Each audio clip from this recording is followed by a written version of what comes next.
सीनिया मुलाजमा को कमरे के बाहर ऑयल गिराने का कहती है ताकि फरियाल फिसल कर गिर जाए और उसके बच्चे को नुकसान पहुंचे। साथ ही वो लाखों रुपए देने का लालच भी देती है। पैसों की चमक दमक देखकर मुलाजमा आखिरकार मान जाती है। दूसरी तरफ सीरत की तबीयत अचानक खराब हो जाती है। मुलाजमा जीनिया को कॉल करके बताती है, लेकिन जीनिया अपनी माँ को देखने तक नहीं आती। सीरत अंदर ही अंदर टूट चुकी होती है। उसे एहसास होने लगता है कि अपनी बेटी की खुशी के लिए उसने कितनी गलतियाँ की और अपने ही बेटे को खो दिया। अब वही बेटी उसकी जिंदगी का सबसे बड़ा दुख बन चुकी है। तन्हाई पछतावा सीरत को नफ्सियाती तौर पर कमजोर करते जा रहे हैं। इधर दानिश भी जीनिया की सच्चाई जानने के लिए एक नया खेल खेल रहा होता है।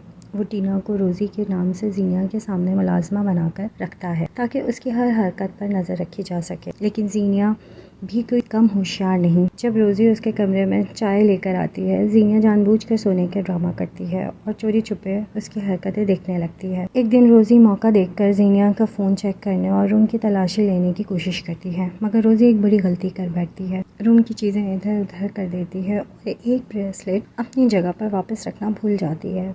जैसे ही जीनिया घर लौटकर रूम में आती है, उसे फौरन अंदाजा हो जाता है कि किसी ने उसके कमरे की तलाशी ली है। वो ब्रेसलेट उठाकर रोजी से पूछती है कि ये यहाँ कैसे आया। घबराहट में रोजी कह देती है कि उसने ये पहले नहीं देखा था और बस इसी बात से जीनिया का शक यकीन में बदल जाता है। आखिरकार दानिश खुद सामने आकर मान लेता है कि उसने ही रोजी को जीनिया के रूम की तलाशी लेने भेजा था। दानिश गुस्से में कहता है कि वो जीनिया की हर चाल और हर साजिश को एक्सपोज करके रहेगा। जीनिया भी भड़क उठती है और कहती है कि वो उसका शौहर होते हुए उस पर शक कर रहा है जो वो बिल्कुल बर्दाश्त नहीं करेगी।